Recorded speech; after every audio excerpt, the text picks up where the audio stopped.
Hey, what's up? I'm Jason Howell, and I've had a pretty awesome week and a half or so with one of the newest, awesomest Nexus devices, the Huawei Nexus 6P. I had a feeling I was going to enjoy this device. I didn't realize how much I was going to enjoy it. It's been a lot of fun playing around with this device. Huawei is kind of ramping things up, it seems like. Huawei is a Chinese company, and they've had devices in the U.S. over time, sold unlocked through their site. Not really as much in carrier stores. This is their first Nexus device, and I think it's kind of a signal that we're going to see a lot more of Huawei over the coming years. There are three models of the Nexus 6P that you can get. The P, by the way, stands for premium, just so you know. 32 gig model for $499. This right here is the 64 gig model. It's also the model that I purchased for myself. That's $549. And then there's a 128 gig version for $649 if you know that you need a lot of onboard storage.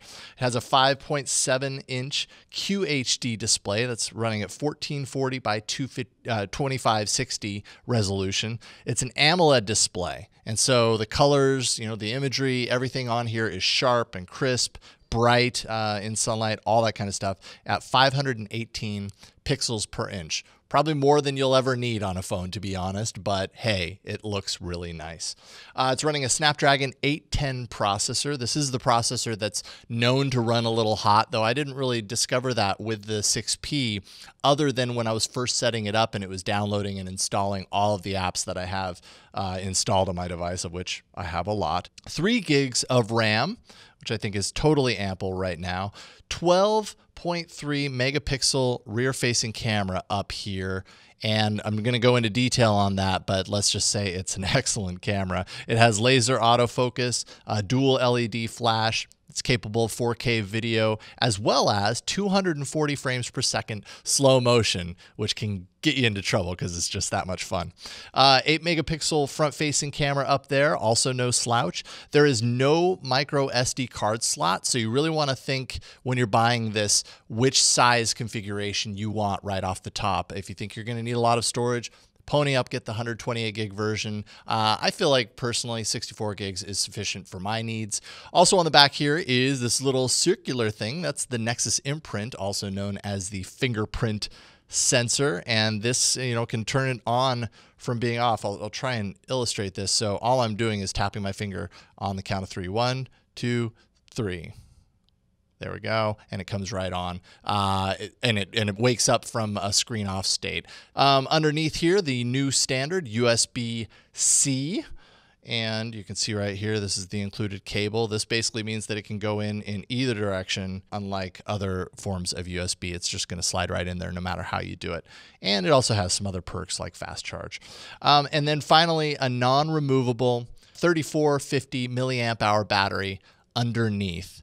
Non-removable, but that's a pretty large battery, and I think battery is pretty great on this device. I will kind of mention right off the top, my first review unit that I received had a little bit of an issue. Every time I would reboot it, I'd get a big, scary exclamation point saying that there was a critical error with the device. It turned out I had a defective unit. There was something something wrong that was triggering this warning at the boot up, and I think it has something to do with the eFuse. And basically the eFuse is it's a one-time fuse that's triggered if something with the bootloader has been changed, unlocked, and I'm not sure why that device was triggering that eFuse, but it was. So just up front, that was the case. I don't think it's going to be an issue with all of the devices, but Google was nice enough to send me a replacement unit, and I've had no such problems since I got this. So let's get right into it. The design, as you can see, it's an anodized aluminum body, pretty much surrounding the entire device, save for a few different spots. Up here is a little window. It's a plastic window that houses the camera and all the mechanical parts of the camera, the laser autofocus, all that kind of stuff, and some of the antennas. You also notice down here, this may look like aluminum on the video, but it's actually another kind of a plastic bay.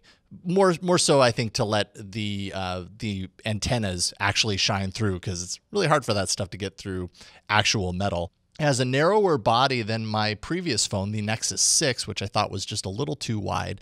This is definitely a little narrower and makes it a little easier for one-handed use, which I found really nice. It is a tiny bit taller though, but I really didn't find that to be much of an issue. Power and volume rockers on the side here. The power button specifically has a little bit of an added texture, which feels kind of nice. These are metal buttons and they feel very sturdy and they're very easy to use.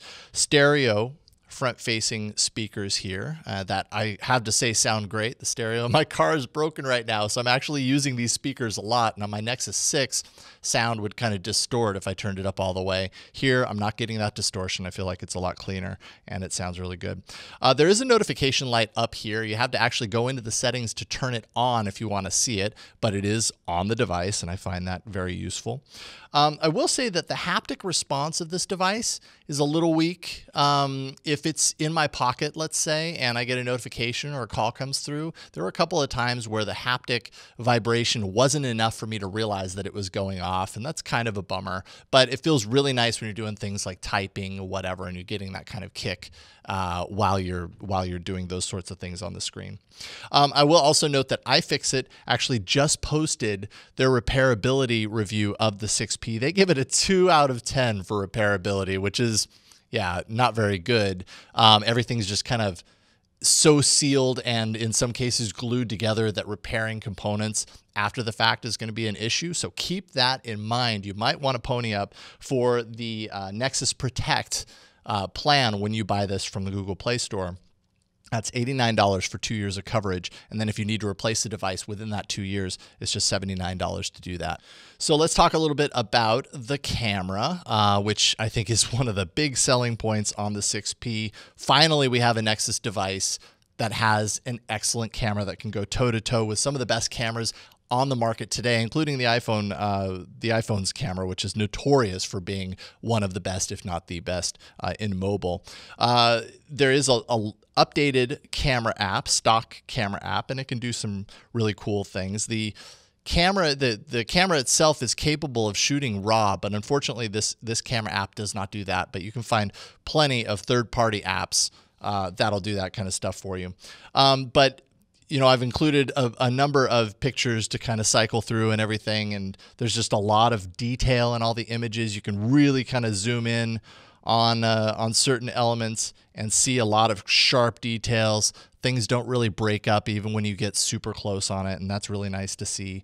HDR is here, and it's actually set. There's an auto mode for HDR, so it can determine, you can see it right up there with that A and HDR+. So it'll determine when HDR is useful, and you just get a lot more kind of evenly distributed light in your photos as a result. There is slow motion capability here, 240 frames per second.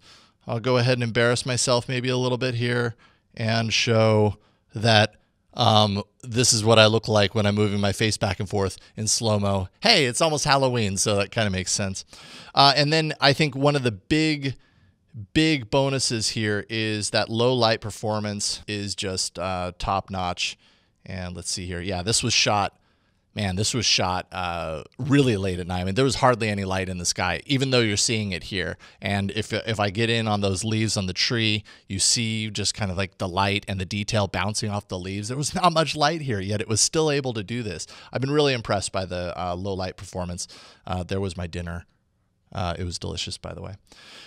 So there you go. Camera, huge advantage over previous Nexus devices, and one of the best on Android, absolutely, without question. Same goes for the front-facing camera. I was really happy with that. And video shot on the device looks good. Although I would say that optical image stabilization, which is missing here, is missed. You get a little bit of motion blur, a little bit of rockiness when you're watching video, and some fast movement in photos and stuff.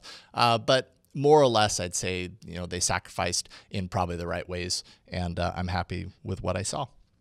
As for performance with the Nexus 6P, the mobile antenna I've found actually to be stronger than the Nexus 6. In places that I go all the time, I would have issues connecting to mobile on my Nexus 6. Well, guess what? With the 6P, I didn't have those issues anymore, so that was a really welcome discovery. Always on support for Google Now, so I'll show this off here. Turn the screen off. Okay, Google. and it comes right on.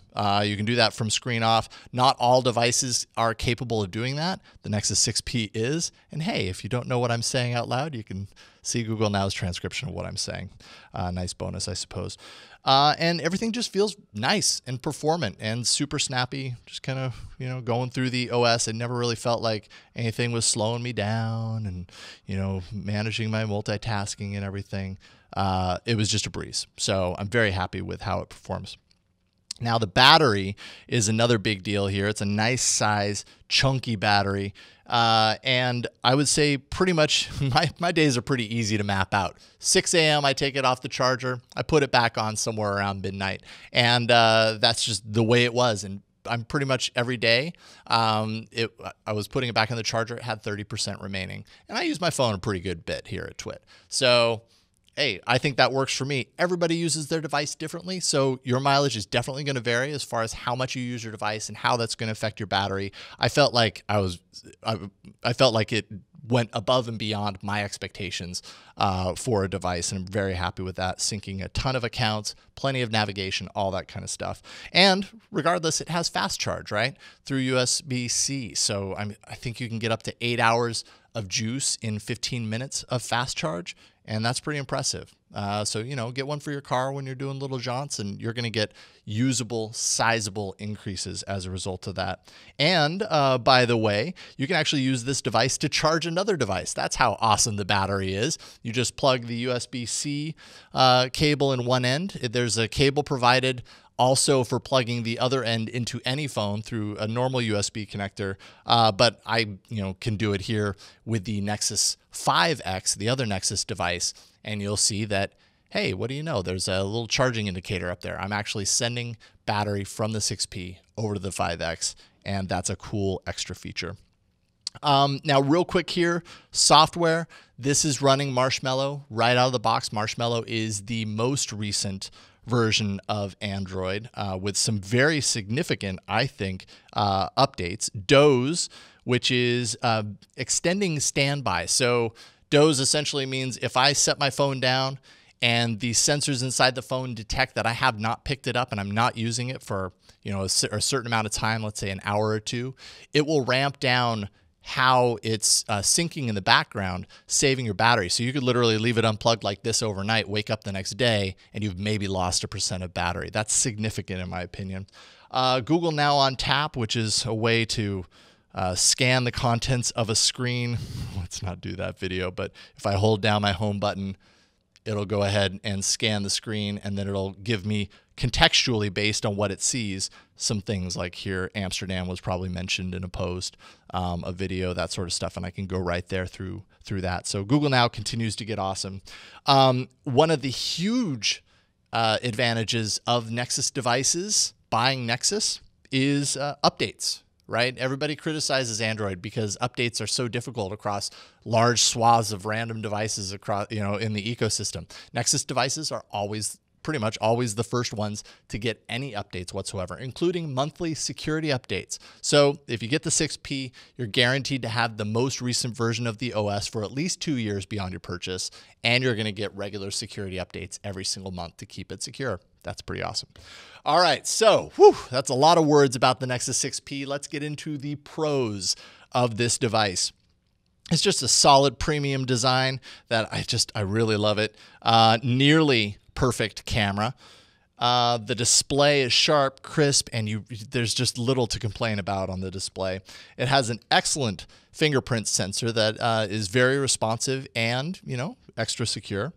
And the battery, I felt like the battery performed really well, and it has fast charge to boot. Now the cons, there is no wireless charging. So if you got used to wireless charging, say bye-bye, you're not going to get it here. No optical image stabilization in the camera, so you might get a little bit of bumpiness here and there. And no micro SD card slot for expanding storage, nor is there a removable battery. So you can't, pop it out of there and put in another one, but I think the battery is sufficient enough, so I think you're probably going to be okay. So then, if you haven't guessed by now, I would have to say that my verdict with the Nexus 6P is a big fat buy. It's without a doubt one of the best Android devices on the market right now. It checks pretty much all the boxes. And that kind of gives me goosebumps just saying that, because finally we have a device that does, and it happens to be Nexus. So that's even better. You can always catch my reviews on All About Android, as well as here on Before You Buy. Thank you for watching my review of the Nexus 6P.